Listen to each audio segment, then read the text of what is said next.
3년 전에는 제가 무조건 회사를 다녀야지만 돈을 벌 수 있다고 생각했어요. 근데 그렇지 않은 세상이 사실 존재하잖아요. 세상에는 같이 네네. 존재하고 있는데 제 세상에는 없었던 거죠. 안녕하세요. 고민수의 고운 팟캐스트에 오신 걸 환영합니다. 우리는 흔히 이렇게 말합니다. 생각이 바뀌면 인생이 바뀐다고요.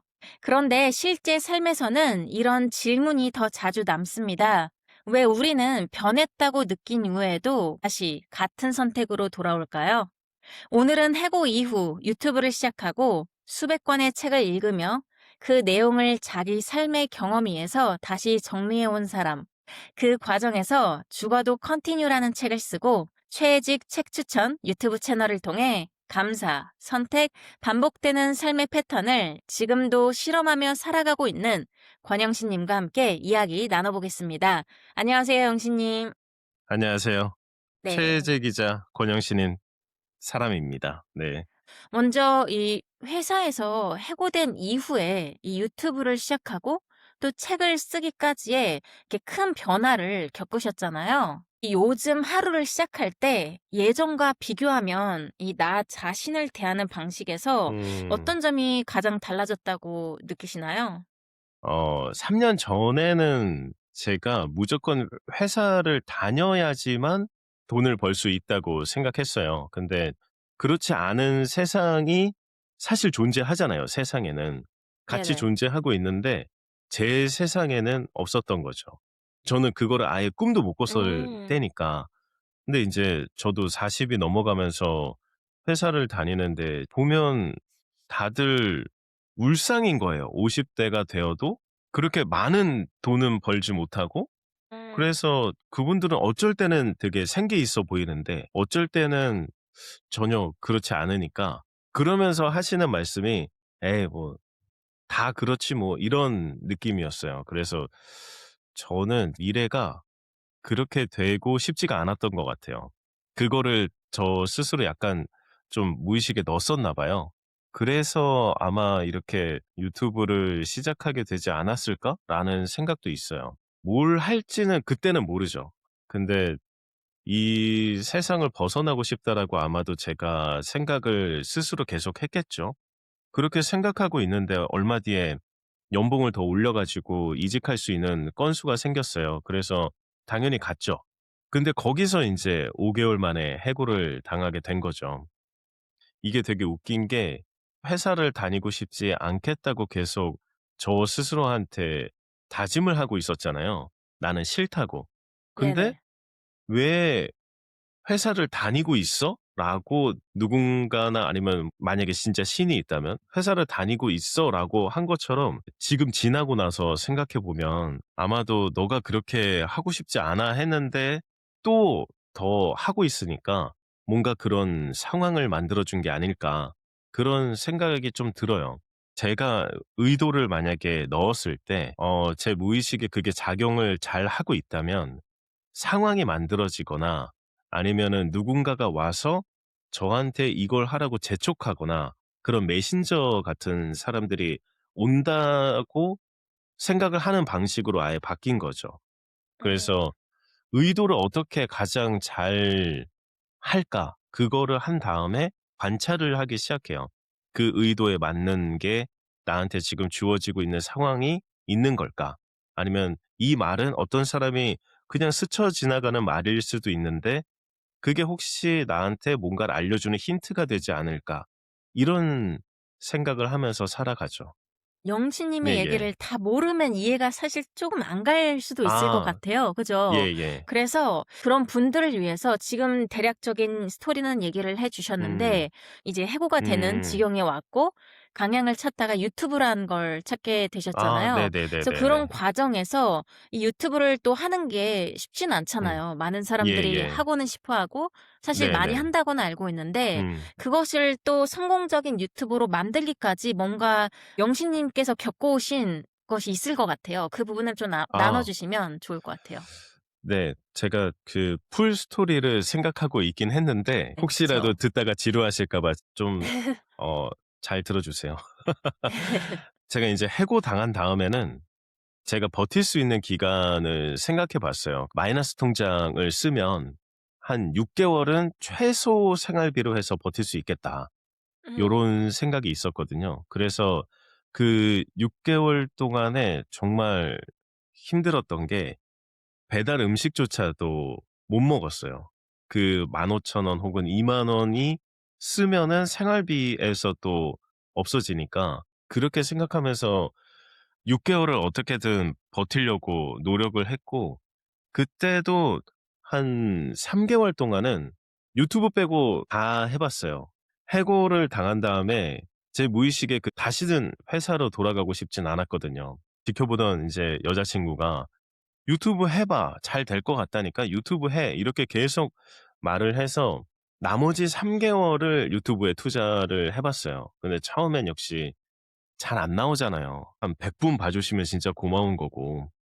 그러다가 계속 했는데 그래도 한 1000도 나오기 시작하고 하니까 되게 좋았던 것 같아요. 그래도 수익 창출은 아직 안 되니까 너무 힘들었죠. 그때도 인제 계속 책은 읽고 그러면서 유튜브는 하긴 하는데 '이거 올려서 되겠어?' 라는 생각이 들었죠. 그렇게 하다가 인제 느낀 게 '이거를 하고 있는 이유가 뭘까?' 어떤 사람들은 '그냥 미래를 위한 투자지.' 이렇게 생각할 수도 있는데 불확실한 미래잖아요. 안 될 수도 있잖아요, 수익 창출이. 그래서 '내가 왜 하고 있을까?'라고 생각했을 때 없으니까 하잖아요, 돈을 벌고 싶어서. 근데 이게 진짜 돈이 되나? 그러면 '난 뭘 해야 되나? 이것도 맞는 건가?' 그렇게 생각하다 보면 약간 사람이 수렁에 빠지잖아요. 돈이 없어, 없어, 없어. 없는 것만 계속하고 '어떻게 하면 내가 벌 수 있을까?'를 생각하지 않고 없는 현실만 계속 생각하게 되더라고요. 책을 보면서 가진 거를 바라보라고 하더라고요. 그래서 주변을 봤죠. 가진 게 생각보다 많더라고요. TV도 있고 집도 있고 자동차도 있고 그리고 뭐 여자친구도 있고 모두가 있는데 그냥 지금 잠깐 없을 뿐이잖아. 처음에 해고당했을 때 생각한 것처럼 '조정 기간이 좀 긴가 보다.' 이렇게 생각하고 하니까 좀 불안이 줄더라고요. 그 불안 요소가 쪼끔 제 안에서 줄어드니까 그 줄어든 에 만약에 공간이 있다면 그 공간만큼은 제가 몰입을 더 할 수가 있었어요, 유튜브에. 그래서 그냥 몰입을 하기 시작했죠. 그때도 되게 좋았던 게 그 불안이 느껴질 때 그 유튜브를 만들고 몰입을 하면 현실에서 약간 도피하는 느낌이 나더라고요. 현실은 돈이 없지만 그 생각이 전혀 나질 않으니까 몰입이 완전히 되고 '어떻게 하면 더 재밌게나 혹은 뭔가 의미 있게 만들까?' 이 생각만 하면서 보냈던 것 같아요. 그러다가 3 개월이 지났죠. 내가 버틸 수 있는 기간이 모두 찼어요. 마통도 꽉 찼고 어디서 인제 더 이상 빌릴 데가 없어요. '어떻게 하지?'라고 했는데 갑자기 알림이 엄청 뜨는 거예요. 유튜브 댓글 알림이. 그래서 봤더니 한 영상이 터지면서 그러면서 한 번에 구독자가 되고 수익 창출이 되고 다 돼 버린 거죠. 그런 다음 6 개월 동안에 인제 컨설팅을 해준 회사가 있는데 거기가 영업이 안 될 줄 알았더니 영업이 되기 시작하면서 그 컨설팅 비용도 들어오고 수익 창출 비용도 1월 달에 모두 들어오게 된 거예요. 그래서 한 달은 버틸 수 있게 된 거죠. 그때부터는 이렇게 쪼끔씩 버티는데 그게 점점 늘어나고 제가 유튜브를 하면서 다른 걸로 또 해 주는 것도 점점 더 잘 되기 시작하고 그 컨설팅도 잘 되고 하면서 여기까지 오게 된 것 같아요. 사실 여기 A 지점에서 B 지점으로 가는 어떻게 보면 굉장한 네네. 전환이잖아요. 직장인에서 예예. 지금 이제 네네. 유튜버로서 크리에이터로서 활동을 하는. 음. 많은 사람들이 변화를 또 꿈꾸지만 쉽게 자기의 그런 인생을 어떻게 바꾸기 못하는 경우가 굉장히 많잖아요. 그게 그쵸. 두려운 경우도 있고 뭐 나는 수조에 자랐어. 왜 나는 어디 대학을 못 나왔어?' 뭐 여러 가지 이유가 있는데 어떻게 보면 이 체인지 변화를 이룰 수 있었던 거는 또 그 사이에 다양한 때를 읽으셨다고 제가 들었어요. 그러한 수백 권의 책을 읽고 어떤 팁 아니면 활용을 했던 '아 이게 정말 효과가 있었다.'라고 나를 만들었다라고 하는 그런 것이 있을까요? 네. 아까 말씀드린 것처럼 불안을 최소화하는 거예요. 저 음. 안에 있는 제 불안을 불안이 생기는 이유는 돈이 없어서 그래요. 여유롭지 않으니까 자기 삶이. 그리고 사실 그 삶에 맞출 수도 있어요. 그리고 거기에 그냥 만족해 가면서 다른 걸 할 수도 있죠. 그러면은 불안은 좀 줄어들 수도 있어요. 그리고 불안이 또 생기는 이유는 미래에 자기가 생각하는 상과 지금 현실과의 간극이 있기 때문에 불안이 생기잖아요. 그래서 가진 것을 바라본 거예요. 제가 지금 음. 가지고 있는 거. 핸드폰도 있고 팔다리도 멀쩡하고 남들이 또 목소리도 좋다고 해 주니까 그러면 음. '내가 가진 걸 확장시켜야겠다. 나는 목소리가 좋으니까 그 목소리로 뭘 하면 좋을까?' 이런 생각이라든지 아니면 정말 막 너무 돈이 없어 가지고 인제 대출도 안 되고 먹고는 살아야 되니까 하면 '아 85 인치 TV 있는 거 팔지 뭐, 당근에다가.' 그렇게 생각하니까 좀 불안이 없어지는 거예요. 가진 음. 것만 본 거죠 제가. 그래서 불안이 좀 다운시킨 다음에 일을 하기 시작할 때 몰입이 잘 되고 그 몰입을 할 때는 또 불안이라는 요소가 껴들지를 않죠. 완전 몰입이 됐으니까. 그래서 그때는 또 일이 더 잘 되고 결과가 더 잘 나오게 되고 그렇게 되는 것 같아요. 저는 그래서 목표로 하는 게 좀 잘 안 이루어지고 하고 있으면 그렇게 생각해요. '아 난 그래 지금도 괜찮아. 가진 거 많아. 다시 개선하거나 확장시켜 보자.' 그럼 불안이 좀 다운되고 항상 그렇게 불안 다운을 하는 거를 되게 저한테 많이 작용을 한 것 같아요. 그러면 그전에는 크게 불안을 일으키는 요소가 없었나요? 그 직장을 다닐 때에는 어떻게 보면 그게 안정장치라고 내가 나한테 심어 놓은 그런 메시지가 될 수도 있을 것 같아요. 안전하다고 생각하니까 굳이 뭘 찾는다든지 이런 게 아니라 음. 반복되는 일상, 그게 아마 네네. 대부분의 우리의 삶이 될 것 같은데. 네 맞아요. 지금 현재에 처해 있는 상황에 대해서 불안을 계속 느끼면 불안에 대한 것만 계속 볼 테니까 그것만 계속 끌어당겨지겠죠. 근데 네. 거기를 나와야 되니까 불안을 느끼지 말아야 되는데 어떻게 안 느낄 수 있는가? 그거는 본인이 가진 것을 바라봐야죠.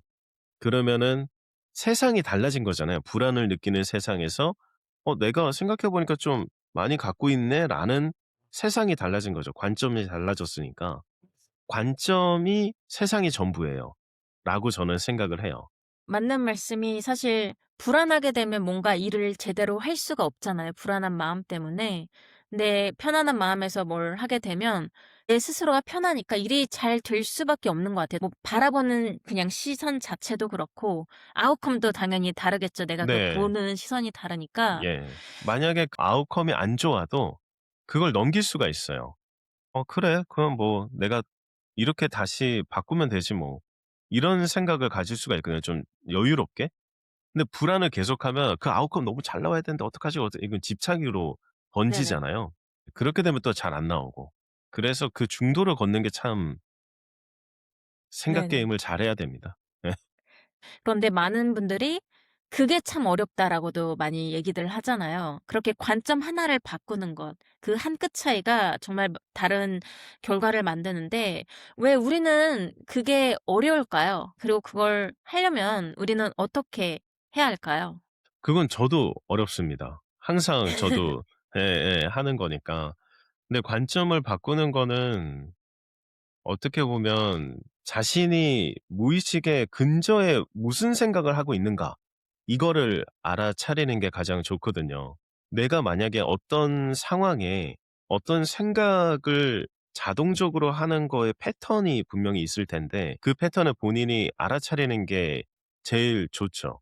그러면 그 세상만 있었던 곳에서 그걸 알아차렸을 때 다른 선택지를 할 수 있는 본인 스스로의 선택지가 나올 수가 있으니까요. 그러면 그때 다른 선택을 하면 그 상황만큼은 다른 세상으로 옮겨간 거죠. 그렇게 되면 예 계속해서 할 수 있죠. 그래서 알아차리는 게 중요한데 알아차리는 것도 어려워요. 왜냐면 의식을 계속 자신이 하고 있지 않으면 그냥 넘어가니까. 당연히 본인이 하던 대로 기존의 선택대로 그냥 넘어가기 때문에 그래서 계속 의식을 하고 알아차리려고 사실 노력을 해야 돼요. 본인이 노력을 할 수밖에 없어요. 회사 다닐 때는 저도 그랬거든요. '나 회사에서 5일 동안 일했기 때문에 주말은 그냥 늘어질래.'라는 보상 심리가 굉장히 있었어요.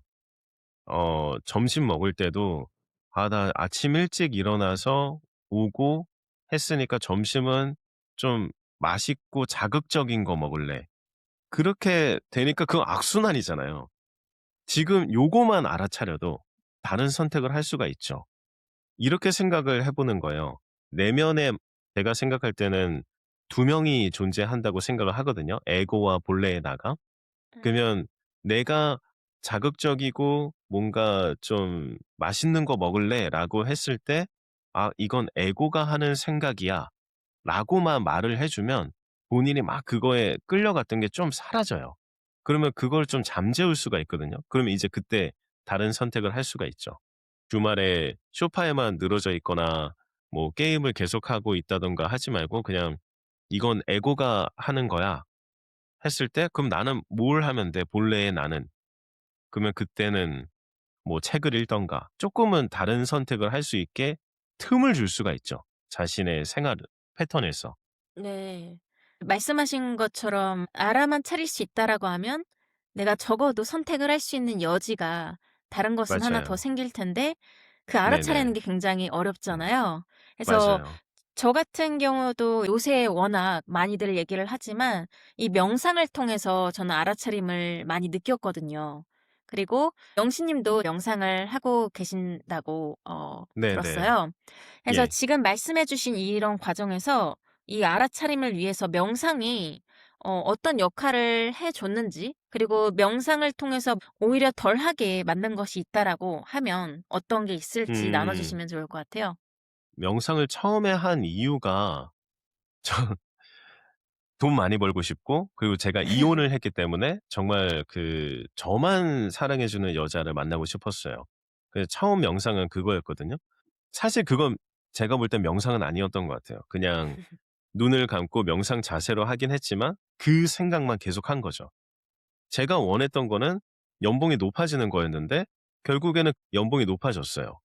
그리고 제가 너무나 마음에 들어하는 여자를 만나게 돼서 5년 뒤에는 이제 결혼을 하게 됐고 그렇게 명상이 다 통하니까 되게 좋았죠. 근데 그때 했던 명상은 사실 나만 생각한 명상인 거잖아요. 그래서 이거를 명상이라고 보는 것보다는 그냥 반복적으로 해 가지고 끌어당김을 했다고 생각을 해요, 그때 했던 명상은. 그래서 지금도 끌어당김을 좀 더 잘하고 싶어서 명상을 하긴 하지만 지금 하는 명상은 덜 하게 만드는 것들이 에고가 펼치는 방어 기제, 습관처럼 했던 것들, 가령 상대가 화를 내면 나도 화를 낸다든가 뭐 상황을 잘 살피지 않고 그거에 꽂혀 갖고 그냥 달린다든가 하는 것들을 좀 줄일 수 있죠. 그러니까 처음에 했던 명상은 내가 내 주변을 바꾸려고 한 거잖아요. 연봉이 높아지는 것과 어 '나만 좋아해 주는 여자친구가 있으면 좋겠다.' 근데 이번에는 그냥 나 자신을 살피기 시작한 거예요.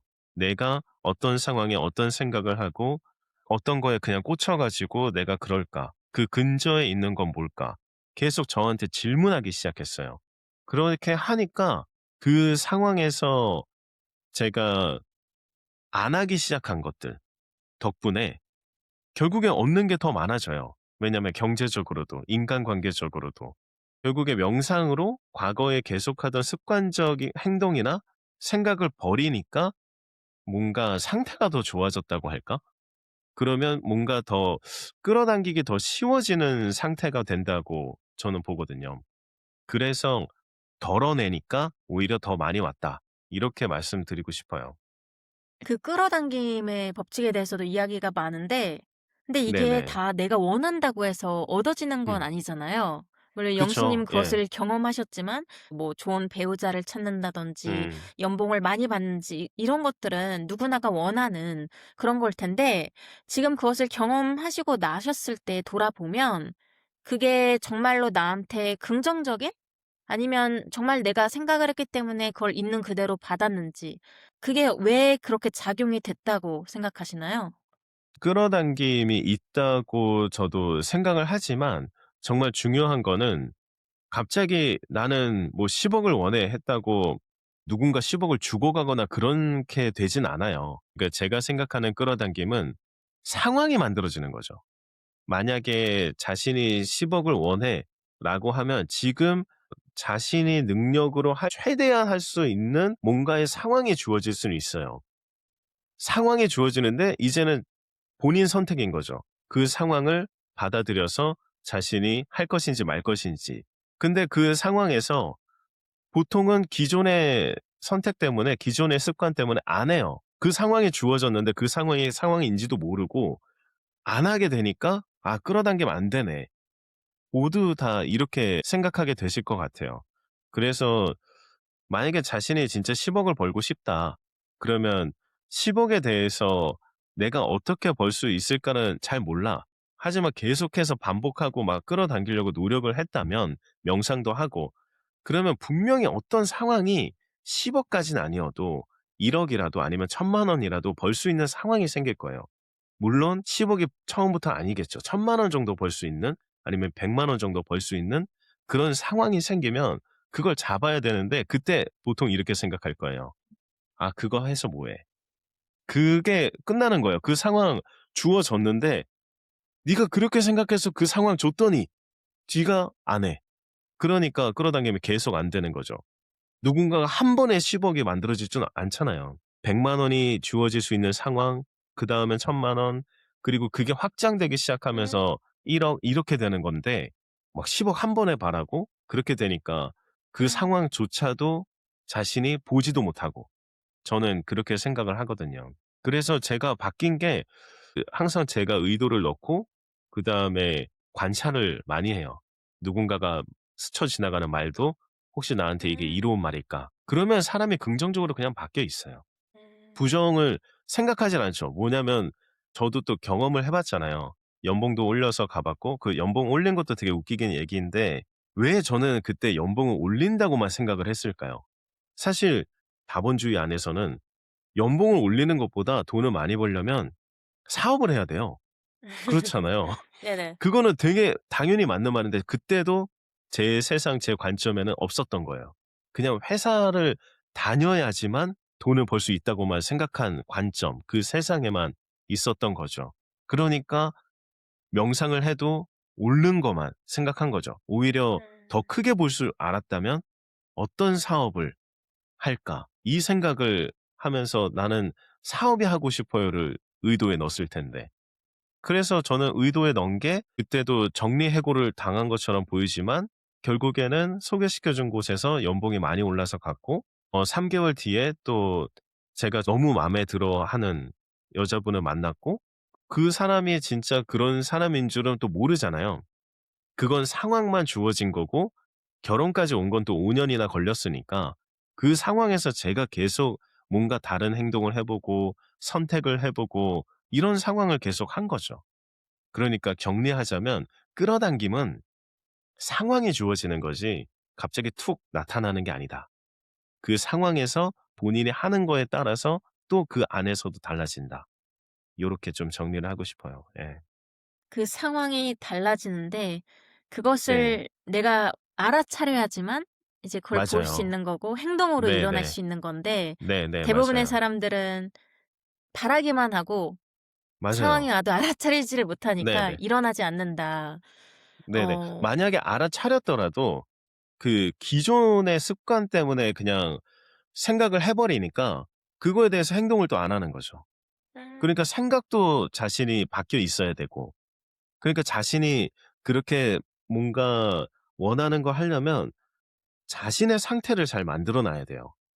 그래야 환경이 주어졌을 때 이게 환경이는구나 알아차리고 그 환경에 대해서 생각도 바뀌어 있기 때문에 뭔가 행동을 취할 수 있고 거기다 빠르게 할 수 있어요. 이 음. 빠르게도 되게 중요하다고 보거든요. 아이디어가 딱 떠올랐어. 와 되게 좋은데?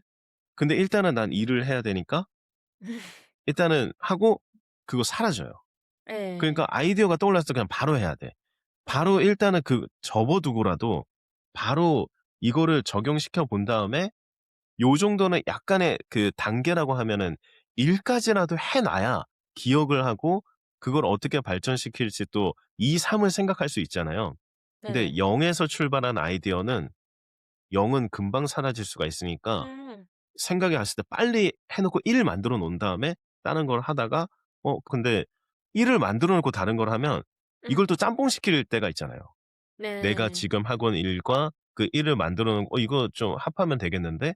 그런 아이디어들이 계속해서 만들어지는 거죠. 그 아이디어가 음. 만들어지는 건 결국 저는 상황, 상황이 주어진 거다. 그리고 그 상황이 주어진 이유는 내가 계속해서 원하는 거를 의도를 나한테 넣었기 때문에 네네. 네 요렇게 또 아. 톱니바퀴가 뭐가 굴러가는지 먼저 굴러가는 건지 잘 모르는 것처럼 계속 그렇게 그들끼리 돌아가고 있는 듯한 느낌이에요. 그렇게 저는 보고 있어요. 나의 상태를 알아야 된다라고 말씀을 해 주셨는데 영신님 같은 경우는 또 나의 상태가 우리가 뭐 완벽한 이런 뭐 붓다나 이렇게 뭐 예수나 이런 존재가 아니죠. 아니잖아요. 그래서 네네. 사실 내 상태가 뭐 노력은 하겠지만 그 내 음. 상태를 어떻게 이제 점검을 할 수 있고 이 잘못된 음. 점과 뭐 잘된 점 이런 것들이 있다라고 하면 그걸 나를 좀 돌아보는 게 어떻게 네네. 또 다른 방법이 있을까요? 네. 명상을 통해서 있어요, 알아차림이 있어요. 있다라고 하면 네. 예 어떤 거가 있을까요? 명상이 가장 좋긴 하지만 자신에게 가장 가까운 사람을 관찰해 보는 거예요. 이게 되게 음. 제가 항상 쓰는 건데 와이프는 잘 모르지만 저는 와이프를 되게 많이 관찰을 해요. 근데 어. 만약에 와이프가 화가 났다. 그러면 보통은 사람들이 이렇게 말할 거예요. "와이프가 화가 난 게 그 와이프의 입장에서 생각을 해 봐. 그러면 이해가 될 거야." 보통 다 이렇게 말하잖아요. 근데 저는 이렇게 합니다. 내가 와이프를 어떻게 생각했길래 그게 비춰져서 와이프가 화가 났을까? 먼저 내가 그녀를 어떻게 생각했을까? 이걸 생각한 다음에 그다음 거를 하거든요. 이게 뭐냐면 결국에는 아까도 말씀드렸듯이 본인만 알고 있는 세상만 사는 거예요, 사람은. 그 관점 안에서, 그 세상 안에서. 근데 그 세상 안에서 본인이 생각한 이미지로만 상대방을 생각하죠. 그럴 수밖에 없잖아요. 상대방이 만약에 뭔가를 했으면 그 행동에 따라서 자신한테 이미지가 바뀔 거잖아요. 혹은 선입견이 있을 수도 있고 그 이미지대로만 상대방을 평가하거나 판단하기 시작해요. 그러면 내가 상대방을 그러니까 내 와이프를 어떻게 생각했길래 지금 와이프가 화가 났을까? 저는 이렇게 봐요. 그러면 결국에는 근저에 제가 무시를 한 느낌이 존중을 안 해준 느낌이 있다든가를 발견할 때가 있어요. 물론 전부 다 그렇다는 건 아니에요. 이 뭐 작은 거 설거지를 만약에 쌓여 있는데 저는 그냥 보고 지나갔어요. 근데 와이프는 다 했단 말이죠. 그러면 와이프는 당연히 화가 날 거잖아요. 그러면 지나간 이유가 뭘까 내가? 제가 지나간 이유가 뭘까? 저는 이거를 파고드는 거예요. 이해가 되셨나요? 네네. 그러니까 네 네네. 왜 지나간 이유가 그럼 뭐라고 그러니까 결국은 '그게 내 잘못이었구나.'를 생각하기 위한 그 단초를 어 찾으시는 건가요? 잘못이라고 생각하기보다는 그러면은 음. 자신이 부담을 느끼거나 피할 수가 있잖아요. 또 에고가 음. 방어 기제를 버틸 수가 있으니까 '내가 상대방을 어떻게 생각했는가.' 그거만 생각해요. 그러니까 만약에 같이 살고 있는데 설거지가 쌓여 있는 걸 봤는데 저는 원래 제 습성상 '나중에 음. 한 번에 더 쪼끔 더 쌓인 다음에 처리하지.' 했는데 만약에 와이프는 그 쌓여 있는 게 너무 보기가 싫었던 거예요. 그러면 저는 어떻게 생각했을까? 여기서 내가 와이프를 어떻게 생각했길래 나는 그냥 지나갔을까? 저는 아까 이렇게 말씀드린 거잖아요. 기존의 습관처럼 그냥 나중에 더 한꺼번에 더 처리하면 되지. 그럼 이 안에 있는 그 근저에 있는 생각은 뭘까? 여기서 와이프는 없었네. 이런 거예요. 이 나중에 다 처리하면 되지는 오로지 나만 생각한 관점인 거잖아요. 그럼 여기서는 와이프가 없는 생각을 저는 한 거예요. 그 상황에서. 제 세상에는 와이프가 없었던 거죠. 그러면 그게 만약에 정말 뇌과학이라든지 아니면은 기계발이라든지 영성의 다 주파수 얘기를 하잖아요. 그러면 그 주파수가 진짜 있다면 그 파동이 당연히 흘러갔겠죠? 그러면 와이프도 느꼈겠죠. 그러면 사실 저는 그것 때문에 화가 났다고 생각해요. 와이프가 내 세상에서 존재하지 않은 걸 그녀도 느꼈다. 그러기 때문에 그 설거지 작은 거 그냥 사실 본인이 하거나 본인도 그냥 신경 안 써도 돼요. 화가 날 일이 전혀 아니야. 근데 화가 났다는 건 내 세상에서 설거지에 관한 한 그녀가 없었다. 그거를 그녀도 느낀 게 아닐까. 네, 저는 이렇게 생각을 하는 거예요. 그래서 처음부터 보고 이렇게, 이렇게 들어가서 나아가는 거죠. 그렇게 생각할 어. 때 근저에 있는 거를 파악할 수가 있어요. 또 다른 사례가 있는데 제가 얼마 전에 저 잠시만요. 그러면 그 아 네네. 상황에서 예예. 나는 와이프가 내 세상에 없었다라고 그 얘기를 하셨잖아요. 그럼 네네. 그리고 나서는 내가 생각하는 게 그러면 그게 뭔가 내가 잘못을 해서 사과를 해야 되는 부분인 건가요? 내가 와이프를 생각하지 않은 행동이었기 때문에? 아니면 어떤 식으로 그게 흘러가나요? 그렇게 되면 자연스럽게 상대방이 이해가 되는 거예요. 왜 그 사람이 네. 화가 났는 이제 와이프가 왜 화가 네네. 났는지 이해가 돼서? 네네네. 그러니까 상대방을 이해하려고부터 처음에 접근을 하면 너무 힘들어요. 왜냐면 음. 본인부터 생각하기 때문에 모든 사람들은 '상대가 왜 그럴까?'라고 생각해도 본인부터 생각해 '내가 생각할 땐 전혀 이해 안 되는데?' 이렇게 되잖아요. 네네. 근데 이렇게 생각을 하면 '내가 그녀에 대해서 어떻게 생각했길래 화를 냈지?' 이것부터 생각하면 본인부터 생각한 거 맞잖아요. 누구나 똑같이 하는 본인부터 생각하는 거를 저는 출발은 똑같지만 생각이 다른 거죠. 그렇게 했을 때 요 흘러가는 게 근저에 있는 걸 발견할 수 있는 거. 설거지에 관한 한 그녀가 없었다. 이런 거죠. 그 어. 네네. 또 사례가 얼마 전에 이제 그 할머니가 돌아가셔 가지고 장례식이 있었는데 제가 판매하는 물건이 어 구매가 됐다고 해서 그걸 좀 택배로 보내 달라고 와이프한테 부탁을 하려고 전화를 했죠. 전화를 너무 안 받는 거예요. 진짜. 그래 가지고 감정이 안 좋게는 이제 점점 올라오는 거죠. 그래서 결국에는 그거를 해결을 해야 되니까 장례식장은 서울의 동쪽 끝에 있었고 저희 집은 서울 서쪽 끝인데 그러면 거의 30km인데 그거를 또 그때의 교통 체증에 가려면 2 시간이 걸린단 말이죠. 결국엔 갈 수밖에 없었어요. 가면서도 전화를 계속했는데 안 받는 거야. 한 15 통은 했던 것 같아요. 근데 결국에는 제가 가다가 한 중간쯤 갔을 때 이런 생각이 들었어요. '안 받는 거 알았는데 왜 계속 전화를 하고 왜 계속 화가 날까?' 그때 혼자 생각이 든 게 전화를 한 이유가 '혹시 바람피나?' 이 생각이 드는 거예요. 왜냐하면 제가 그 영화 같은 데를 봤을 때 그게 저한테 뭔가 무의식에 깔려 있었겠죠, 영화나 드라마 같은 게. 혼자 그 상상을 엄청 하고 있는 거예요. 그래서 "왜 내가 이런 상상을 하는 거지?" 라고 저한테 물어봤죠.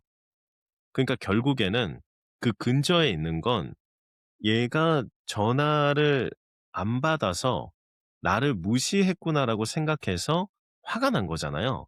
그러니까 그 화를 표출하고 싶은데 그 표출을 상상의 방식으로 하면서 화를 더 나게끔 만들어요, 제 안에서. 그러니까 그 근저만 쫙 파악해 버리면 그럼 화가 난 이유도 되게 웃긴 게 내가 내 거를 부탁하기 위해서인 주제에 부탁을 하려고 한 주제에 안 받는다고 화가 나는 것도 이상하잖아. 이렇게 생각해 보니까 갑자기 화가 싹 가라앉고 그 상상도 없어진 거예요. 자신의 근저에 있는 게 무엇인지만 파악하면 그냥 바로 해결이 되는 상황들이 엄청나게 많다는 거죠. 그 감정이 '왜 그럴까?'라고 자신한테 물어보고 계속해서 물어보다 보면 그 근저에 '내가 뭐 때문에 그랬어.'라는 게 나와요. 그럼 걔는 누굴까? 저는 그게 에고라고 생각을 하거든요. 본래의 나는 바라보는 자고 에고는 계속 날개를 달고 여기 갔다 저기 갔다 하니까요. 그러니까 얘를 끌어안아 줘야죠. '아 너 그래서 화가 났구나.' 마치 관찰자를 보듯이 아이를 달래듯이. '아 근데 내가 부탁하는 거였잖아. 너가 사실 화를 그렇게 안 내도 되지 않을까?' 혼자 대화하는 거죠. 예. 그렇게 하다 보면 쑥 가라앉고 결국엔 집에 도착했더니 어. 완전 골아떨어져서 자고 있어서 저도 조용히 그 포를 싸고 이제 보내고 다시 장례식장에 갔죠.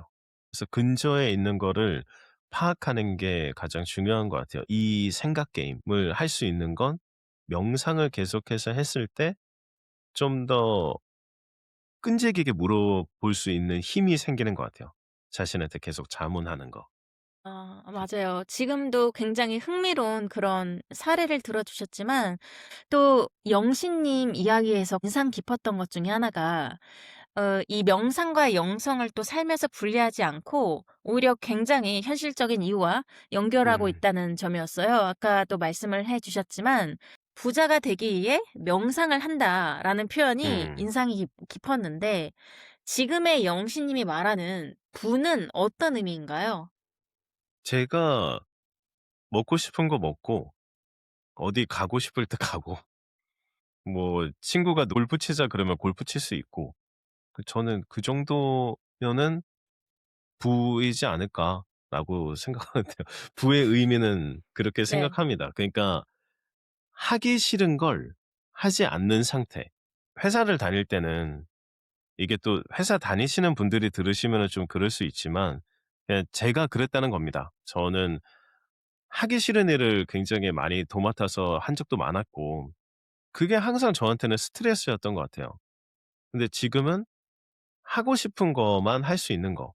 그게 정말 부의 의미이지 않을까라고 생각을 해요. 그땐 여유가 없고 이거 아니면 안 되니까 매달려 있었던 것 같고 지금은 '그래 뭐 내가 굳이 이거 안 해도 괜찮아.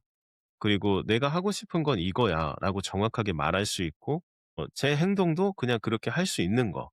그게 가장 큰 의미라고 생각해요. 부의 의미라고 하셔 가지고 그 의미를 말씀드린 거고 부자가 되기 위해 명상한다는 거는 저는 아직도 하고 있어요. 솔직히 자기 계발을 하고 마음 공부를 하는 이유가 더 풍족하게 저는 살고 싶어서 그런 거거든요. 흔히 마음 공부하는 사람들이 돈을 생각하지 않는다고 하잖아요. 근데 물질 세계에 있으면서 물질을 거부하는 게 마음 공부를 하는 이유를 저는 망각했다고 생각을 하거든요. 왜냐하면 물질 세계 본인도 있잖아요. 근데 받아들이질 않았어. 근데 마음 공부의 가장 중요한 거는 열린 마음인데 그거를 받아들이지 않고 배척을 한다는 게 어떻게 마음 공부하는 사람의 자세인가? 저는 좀 그렇게 생각을 하거든요. 어떤 책의 표현을 빌리자면 이 세상에 온 이유가 경험을 하기 위해서 온 거잖아요. 네. 그러면 그 경험을 더 다채롭게 하기 위해서 돈을 부산물로서 써야 되는데 부산물이긴 하지만 돈을 또 추구해야 되는 그런 뭔가 앞뒤가 계속 잘 얘가 앞이야. 얘가 뒤야. 얘가 뒤가 앞이었어. 이런 느낌으로 계속 도는 게 이 세상인데 그냥 받아들여야죠. 네. 그래서 자신의 본성이 뭐고 자신의 재능이 뭐고 자신이 뭘 좋아하고 싫어하는지를 좀 정확히 알고 좀 자신을 풍요롭게 음. 만들어 주는 게 경험을 많이 하게 만들어 주는 것이라 생각을 해요. 네. 그러면 아까도 계속 말씀드린 자신만의 에고가 작동 방식이 어떻게 작동을 하고 있는지도 좀 알아야 되고 그리고 본인의 그 무의식의 근저에 뭐가 있는지도 알아야 되고 결국 자기 자신을 가장 잘 알게 되면 그래야 자신의 재능을 알게 되고 또 그 재능이 '아 내가 이 세상에 온 이유가 이 재능을 펼치려고 왔구나.'라는 걸 또 사명을 알게 되니까 그 사명으로서 남을 돕게 될 것이고 그 돈이 또 경제적으로 치환돼서 돌아오고 이렇게 돌아갈 수가 있거든요. 그래서 음. 저는 그 상태를 계속해서 명상을 하는 것 같아요. 나는 누구인가를 하는 거죠, 결국엔. 나 자신을 계속해서 알기 위해서. 저는 상태가 계속 변해요.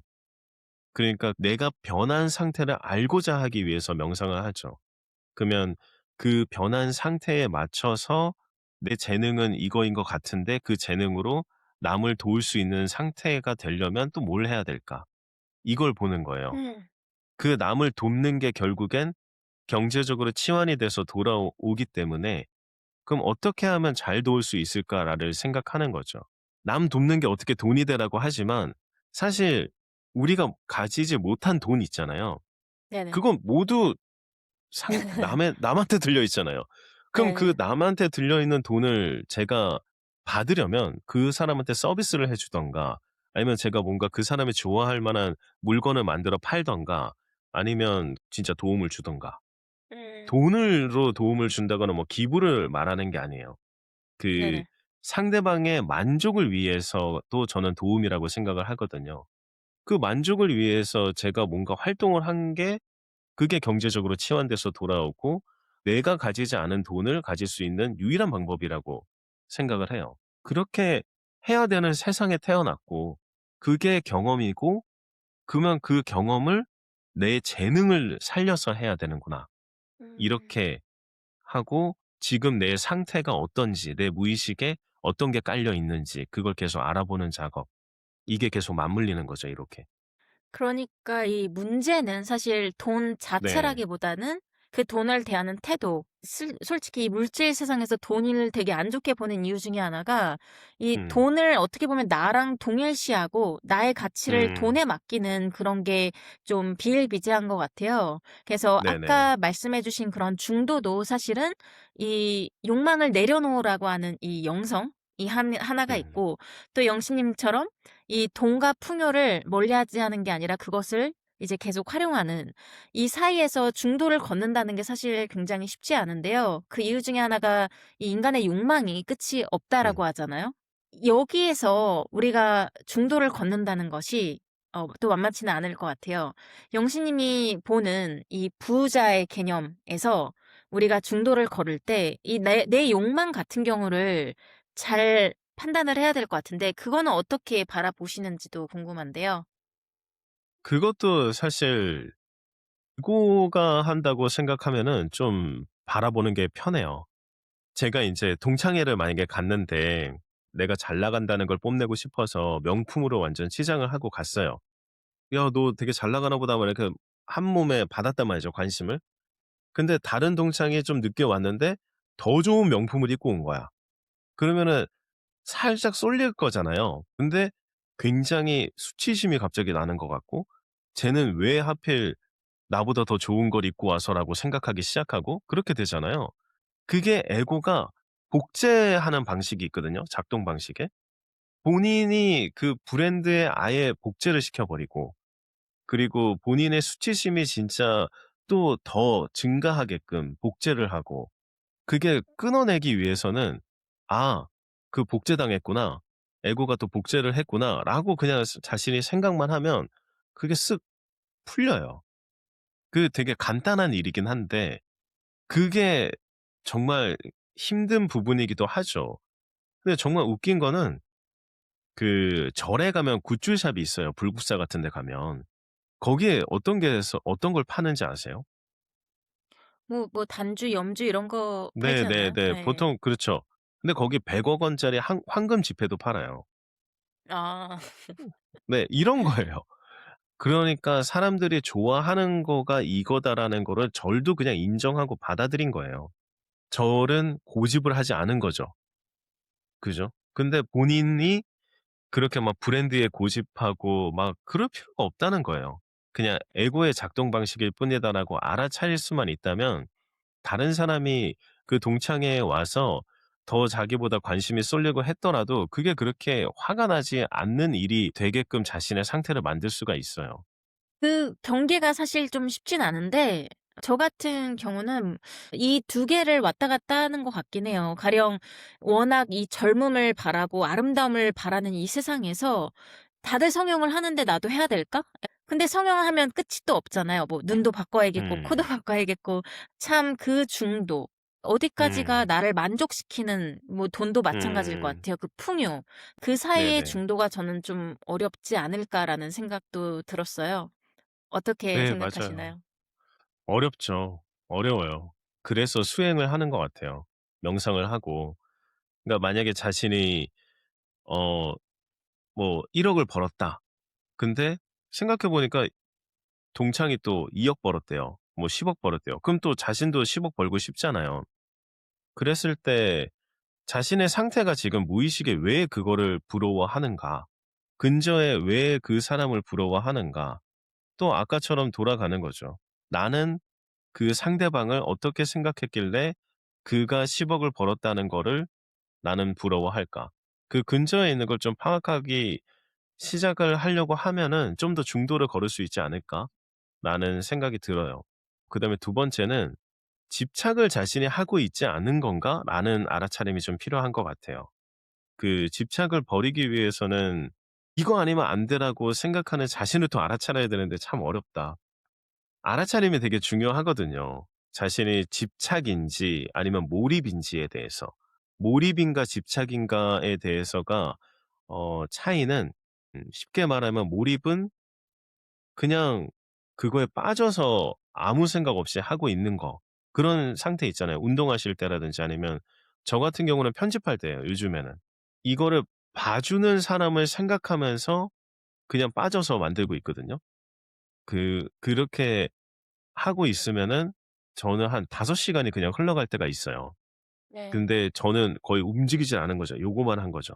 음. 그 화장실도 안 갈 때도 있어요. 완전 과몰입이 된 상태인데 막 만들다가 그 몰입이 깨지는 순간이 집착이 올 때예요. '이거 재미없으면 어떡하지? 조회수가 별로 안 나오면 음. 어떡하지?' 그렇게 했을 때 전 그냥 멈춰요, 그 집착을 버리려고. 네. 그때 멈추고 그냥 아예 생각 안 하고 쉬어요.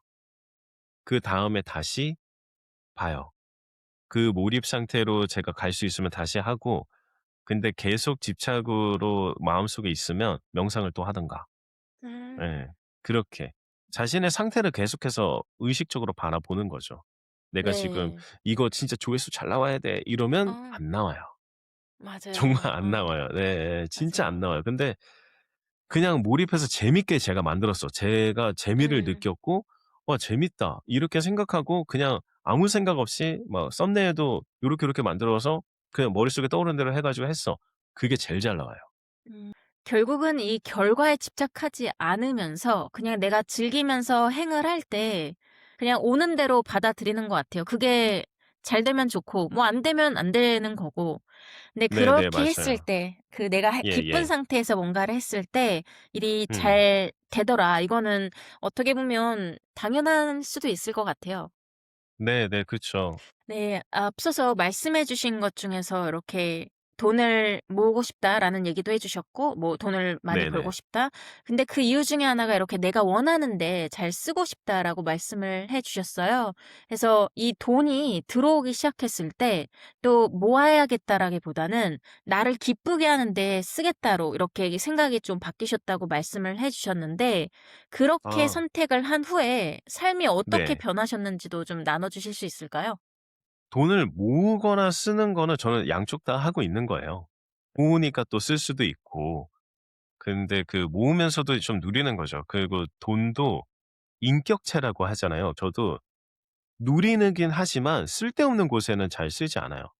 제가 옷을 잘 사지 않는 편이기도 하고 뭐 액세서리나 뭔가 사치품들에는 저는 관심이 아예 없어요. 자동차도 그냥 제가 갖고 있는 차에 되게 만족을 해요. 그 TV에 만약에 뭐 전라도 광주인데 거기서 되게 맛있는 게 나오면 와이프랑 "그럼 저거 먹으러 갈래?" 그러면 그냥 가는 거예요. 그냥 그 정도의 삶이 있고 시간이 있고 어 이 정도의 인제 쓸 수 있는 돈이 있다는 걸 저는 누린다고 생각을 하고요.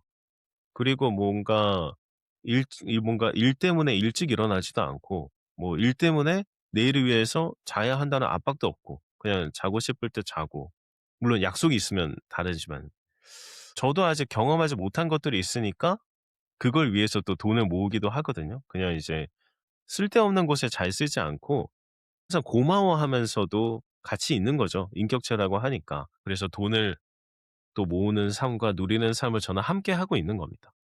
예전과는 되게 많이 달라진 자신한테도 고마워하면서 돈한테도 고마워하고 그럴 게 있죠. 이야기를 또 듣다 보니 어떤 이렇게 결론에 도착했다기보다는 지금도 계속 선택하고 실험하고 계시다는 느낌이 들어요. 지금도 하고 계신 이런 선택들 중에서 아직은 '아 이게 맞다.'기보다는 '이렇게 살아보고 있다.'에 가까운 그런 것들이 있을까요?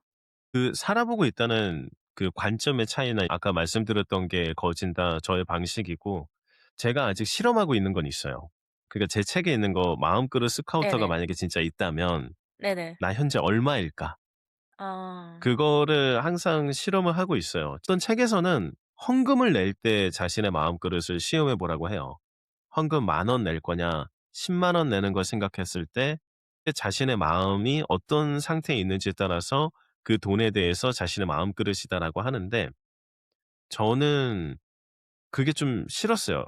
그래서 저는 요청을 제가 하는 거죠. 그렇게 생각하는 척도가 좀 싫어서 그러니까 내 마음그릇이 만약에 10만 원이면 내가 10만 원이 생길 수 있는 거를 뭔가 상황을 줘라고 하는 거죠. 그러면 진짜 신기한 건 적은 금액은 요청을 하면 금방 생겨요, 상황이. 일종의 누구나 알고 있는 그게 끌어당김인 거죠. 근데 큰돈을 요청하면 뭔가 일이 생겨요. 감정이 수반되는. 그러니까 저의 무의식의 습관을 누군가 건드리거나 아니면 그 습관을 건드리는 상황이 생겨요. 왠지 저는 생각이 드는 게 '그래 네 마음그릇보다 더 큰 걸 요청했으니까 그 돈을 가질 수 있는지 한번 보자.' 하고 너의 기존의 습관이라든지 그 무의식을 건드리는 시험이 내려진다고 생각이 들거든요. 그때 제가 어떻게 행동하냐에 따라서 그거를 얻을 수 있는 상황을 제가 쟁취를 하거나 아니면 기존의 습관처럼 그냥 지나가든가 이렇게 보기 때문에 지금 현재 제 마음그릇은 얼마일까? 이거가 네 항상 궁금하죠. 그래서 항상 요청해 봅니다. 아 굉장히 흥미로운데요. 이거를 약간 목표를 세우는 것도 비슷하다고 봐야 될까요? 뭐 가령 뭐 유튜브 구독자 몇 명의 이런 목표를 세운다든지 월 수익 얼마 이렇게 내가 목표를 세워 놓는 거가 끌어당김과 연결이 될 수 있을까요? 아니면 내가 원하는 것을 얻기 위해서 어떤 식으로 접근을 하시나요? 물론 내가 이제 그릇이 음. 된다고 했을 때. 목표를 정하고 눈으로 보는 것도 좋은데 저는 목표를 꼭 이렇게 좀 안 하셨으면 좋겠다는 생각도 들어요. '나는 100억을 번다.' 이건 목표가 아니에요 사실. 그냥 결과치만 말하는 거죠. 뭘 해서 100억을 번다가 나와야 되는데 뭘 해서가 없고 100억을 번다라고만 있으니까 그게 안 되는 거예요. 본인도 모르는데 어떻게 해. 그런 느낌인 거잖아요.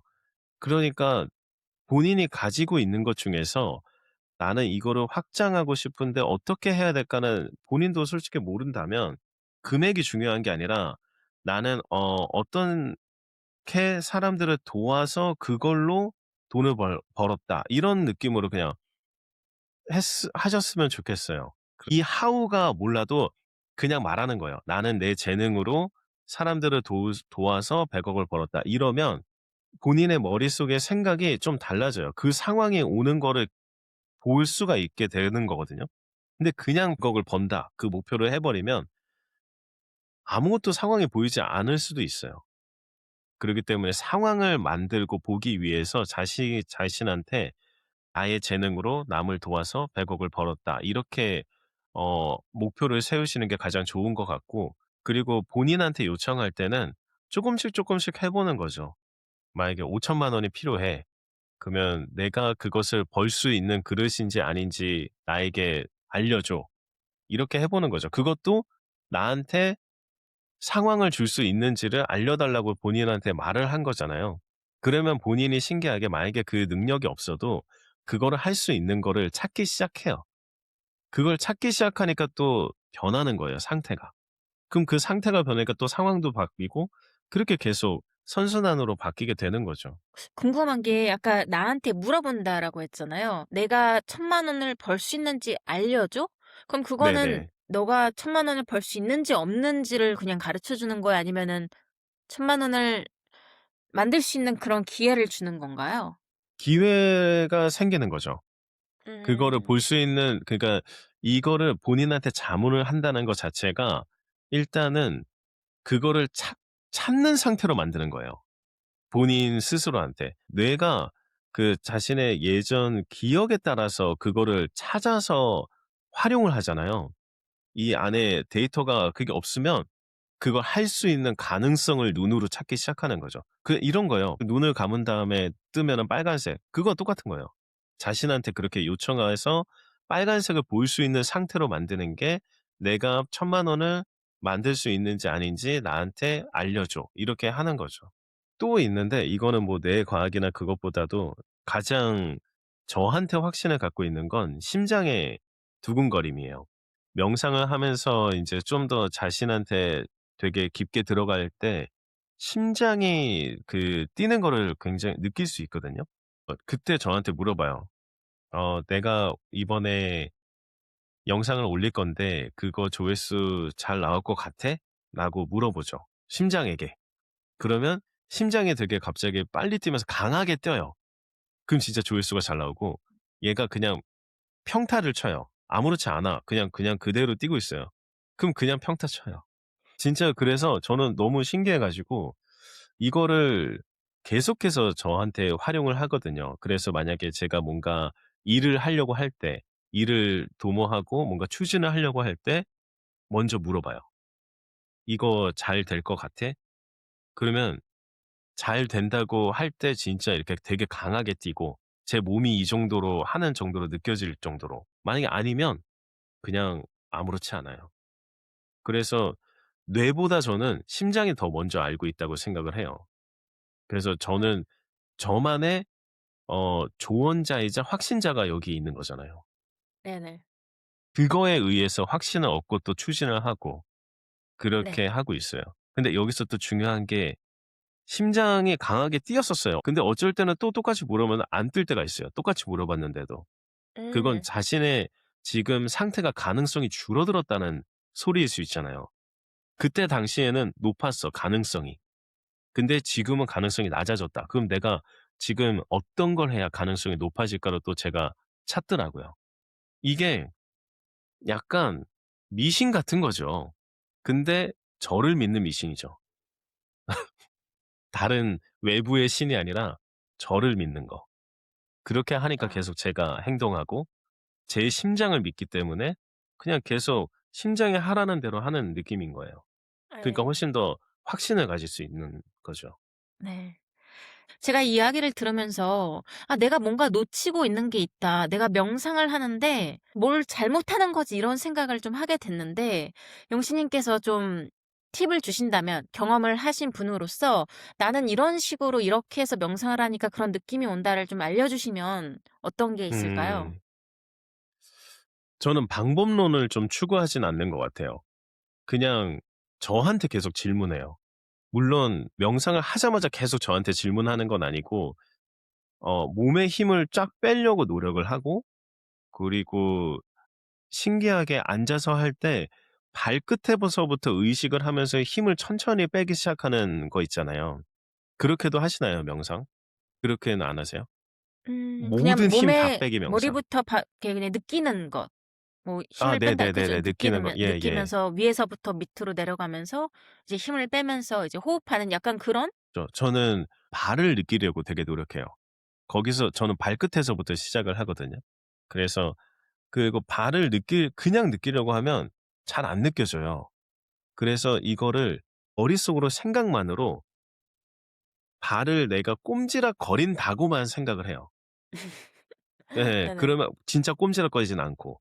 예. 그러면 발이 느껴져요. 그런 어. 다음에 다리로 올라오는 거죠. 그럼 다리도 머릿속으로 움직이고 있다고 생각을 하면 다리가 되게 잘 느껴져요. 예. 그게 의식을 하는 거잖아요. 그 네네. 골반도 그다음에 인제 심장을 느끼려고 밑에서부터 와서 심장을 느끼면 진짜 잘 느껴질 때가 있어요. 너무 음. 이게 하나씩 느끼고 오기 시작했으니까 얘가 너무 잘 느껴지는 거예요. 그러면 음. 얘한테 그냥 일단 고맙다고 하고 팔에 어깨에 힘이 너무 많이 들어가니까 어깨도 의식하는 거죠. 움직이진 않고 그냥 상상만. 그러면 얘도 힘이 축 빠져요. 그럼 점점 밑에서부터 힘을 풀고 왔으니까 자세가 이렇게 되더라고요. 펴져요 그냥. 어. 그러면 음. 목도 하고 그다음에 얼굴 전체도 느껴 주려고 하고 그다음에 머리, 뇌를 느껴 주려고 할 때 그때도 신기한 게 심장 뛰는 거 박동에 맞춰서 뇌가 뛰는 게 느껴질 때가 있거든요. 얘도 같이 이런 느낌으로. 그러면 그냥 '오 뭔가 되게 연결된 것 같다.'라는 느낌으로 음. 그냥 되게 기분 좋게 있는 거예요. 그러면 그냥 음. 그거만 느끼고 있으면 자연스럽게 호흡에 집중을 할 수가 있게 돼요. 그럼 이제 생각이 없는 거예요. 본인은 계속 자신의 몸만 상상하고 있었기 때문에 잡생각은 일단 없어요. 그다음에 호흡에만 집중을 하면 그 호흡을 할 때 그냥 코에서 들어가는 숨이 약간 숨을 약간 요런 느낌으로 쉰다고 할까요? 앞으로? 보통은 이렇게 쉴 거예요. 음. 느낌을 이렇게 쉰다고 생각하는데 약간 네. 요런 식으로 생각하면 여기가 좀 애릴 때가 있어요. 약간 자극이 여기가 와요. 네, 숨을 약간 이렇게 들이마신다고요? 네. 숨을 이런 느낌으로 들이마시는 거죠. 방향을 들이마시는 건 음. 사실 이건 맞는데 네네네. 그냥 상상만 음. 이런 느낌으로 여기에다가 숨을 보낸다고 생각하면서 이마에 숨을 음. 보낸다고 생각하면서 호흡을 하면 여기가 약간 애려요. 그 어. 좀 자극이 오는 게 느껴지거든요. 그런 다음에 그 자극을 또 그냥 기분 좋게 느껴주면서 호흡을 계속 하는 거죠. 그러면 그때 잡생각이 껴들 때가 있어요. 그럼 그 잡생각이 '어 너 잡생각이구나.'라고 알아차려야 되는데 보통은 우리가 훅 딸려가죠. 네. 훅 딸려갔을 때 그냥 자연스럽게 느끼다가 아 다시 알아차리고 다시 호흡으로 돌아오고. 근데 요 과정을 계속 하다 보면은 진짜 틈이 딱 있어요. 완전 음. 아무 생각이 안 나는 틈. 저는 그때를 기다려요. 딱 음. 오면 제가 하고 싶은 의도를 거기다 넣는 거예요. 예, 예를 그렇게 들어 해서 어떤 뭐 의도죠? 지금은 제 강의가 10만 명이 들으셨으면 좋겠다는 의도가 음. 있으니까 그거를 넣는 거죠. 그래서 그분들이 좋은 변화를 일으켰으면 좋겠고 그 한 분 한 분 아예 모르시는 분이지만 그냥 상상하면서 굉장히 뭔가 행복해하는 모습을 혼자 그리는 거죠, 상상을. 명상을 할 때도. 그때부터는 자연스럽게 상상으로 계속 가게끔 그렇게 흘러가게 하고 그럴 때도 잡생각이 또 끼어들거든요. 왜냐면 어떤 상상이 흘러가고 있는데 그 상상과 연관된 제 경험들이 떠올라서 거기로 훅 딸려 들어갈 때 그때 저는 멈춰요. '다시 현실로 와야겠다.' 그러면은 한 30분 지나 있는 거예요, 저한테는. 그럼 아까 의도한 그 생각을 처음부터 그냥 생각하면 네네. 안 되나요? 처음부터 하면 잡생각이 껴드니까 강한 느낌이 안 나더라고요. 예, 근데 처음부터도 할 수 있는 방법은 있어요. 숨까지 왔을 때 이렇게 다 뺀 다음에 호흡을 할 때 호흡에 맞춰서 그거를 하면은 좀 더 강하게 느껴지긴 하더라고요. 숨을 들이마실 때 인제 말을 하는 거죠. "나는 10만 명이 내 강의를 음. 들었으면 좋겠다." 이런 느낌으로. 음. 예. 그렇게 해서 호흡을 들이마실 때 말을 하면은 약간 만트라처럼 되는 거죠. 아. 옴 하는 것처럼. 음. 네네네. 음. 그렇게도 활용할 수 있죠. 네. 한번 저도 해 보겠습니다. 그래서 아 어떤 변화가 네네네. 있는지 한번 예. 올해 예 좋은 변화가 있기를 네네. 기대하고요. 예. 예전에 또 '우리는 어디서 왔을까?' 혹은 '죽음 이유는 뭘까?' 이런 질문에 깊이 빠졌다고 하셨잖아요. 물론 저도 그랬거든요. 처음 뭐 영성을 할 때나 철학적인 질문을 할 때 쉽게 생각할 수 있는 질문들인데 지금은 더 이상 그 질문들을 붙잡지 않게 되셨다고 이야기를 해 아 주셨어요. 네네. 예. 그 선택이 지금의 삶에 어떤 변화를 만들어 줬다고 생각하시나요? 지금 이 순간에 집중할 수 있으니까요. 음. 예. 거기는 모르는 세계고 만약에 진짜 설계해서 왔다면 그 설계대로 되겠지. 그냥 거기에 또 집착해 가지고 내 설계는 뭘까를 찾아다니는 게 아니라 만약에 그 설계가 됐으면 지금 되고 있겠지. 본인이 설계했다는데. 그리고 나는 지금 이 순간에 내가 뭘 할까를 집중하는 거야. 난 지금 여기 경험하러 왔다며. 그러면 어떤 경험을 더 좋게 하는가가 더 집중해야지. 그러면 그 설계 안에서 되겠지. 지금 그렇게 생각하니까 마음이 편하더라고요. 그래서 훨씬 더 지금 이 순간에 집중할 수 있게 되더라고요. 그리고 저는 또 약간 그런 것도 있어요. 힘든 문제가 보통 이제 인생을 살면서도 다 겪게 되잖아요. 그럴 때 저한테 또 물어보는데 이게 만약에 진짜 다 설계라면 "내 미래야. 너 이거 어떻게 극복했었냐?" 이렇게 물어봐요. 그러니까 제 힘든 걸 잠깐 미래한테 던지는 거죠. 결국에는 제 인생 전반에 있어서 생각해 보면 그 힘듦도 결국엔 시간이 지나면 안 힘들어지잖아요. 그럼 그 미래는 결국엔 그 안 힘듦을 겪고 있는 나잖아요. 그러면 그 나도 있고 이 나도 있으니까 "너가 안 힘든 거 어떻게 극복했는지 좀 알려줘."라고 하면서 좀 마음을 달래는 거죠. 그러면 그것도 만약에 설계 안에 있다면 그 고통은 없어지는 거잖아요. 미래에는 없어지잖아요. 지금 현재는 겪고 있어도. 그러니까 그냥 물어보고 던지고 거기에 기대는 거죠. 내 미래한테. 좀 웃기긴 하죠. 예. 좀 그렇게 어. 해요. 예. 명상하고 명상 기록 쓸 때도 뭔가 안 풀리는 게 있으면 "내 미래야 너는 이거를 어떻게 음. 극복했냐? 너는 극복을 했을 테니까 그것 좀 힌트 좀 줄래?" 혼자 막 쓰고. 그러다 음. 보면 아이디어가 또 나올 때도 있고 "아 너 이거였어 혹시?" 이렇게 혼자 음. 혼자서 또 음. 그렇게 할 때도 있고. 그렇게 하죠. 네. 예. 이야기를 듣다 보니까 결국은 나를 정말 잘 아는 것, 나와의 네 끊임없는 맞아요. 대화를 통해서 나의 대답을 음. 그냥 찾아가는 과정이라는 생각이 들었습니다. 네 맞아요, 맞아요. 그게 저는 전부라고 생각해요. 네. 마지막으로 이 대화를 또 듣는 분들 중에 '아 나는 충분히 노력하는데 왜 계속 제자리일까?'라고 느끼는 분들이 있을 것 같아요. 그분들에게 한마디를 해 주신다면 무엇부터 먼저 바라보라고 말해 주고 싶으신가요? 어 일단 알아차리기만 하시면 기존보다 인생이 매우 달라질 수 있습니다. 그리고 생각대로 되는 것이 현실이지 생각대로 되지 않는 게 현실이라는 건 '현실을 거부하는 거다.'라고 저는 말씀드리고 싶고요.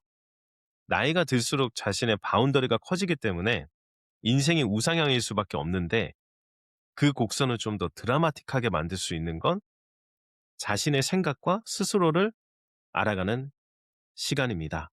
라고 이렇게 세 가지를 말씀드리고 싶어요. 네. 감사합니다. 오늘 이야기를 통해 저는 이 무언가를 더 해야겠다는 생각보다는 내가 어떤 선택을 반복해 왔는지를 한번 더 돌아보게 되었습니다. 어쩌면 변화는 새로운 결심이 아니라 이 같은 상황에서 다른 선택을 할 수 있을 때 시작되는 것일지도 모르겠습니다. 오늘의 대화가 여러분들에게도 이 뭘 바꾸자가 아니라 내가 어디를 지금 보고 있는지를 한 번쯤 돌아보게 만드는 시간이 되었길 바랍니다. 권영신님, 오늘 고온에 함께 해주셔서 대단히 감사합니다. 아 네. 감사합니다.